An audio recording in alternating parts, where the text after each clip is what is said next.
Okay, so the worst part about anything in art is cleaning it up. But it is so important because as you can see, I've got paint all over this screen, and if I left it, it would ruin the screen.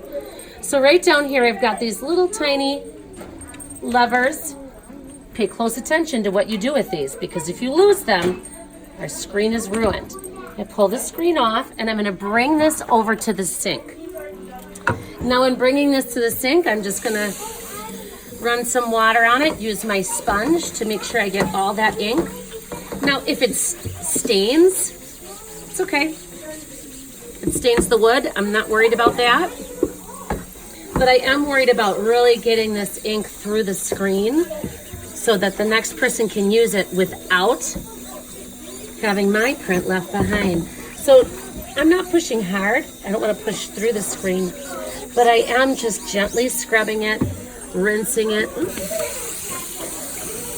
Now you can see that my screen itself is starting to rinse clear, right? And if it isn't, get back to that sponge. The second part of this is going to be cleaning the squeegee. So I'll set that aside while I bring the squeegee over. And the squeegee is very simple, like anything else that we wash.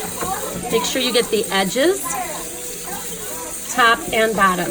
So if you are the captain of this station, make sure that this is very nice and clean for the next friend. And that's cleaning up.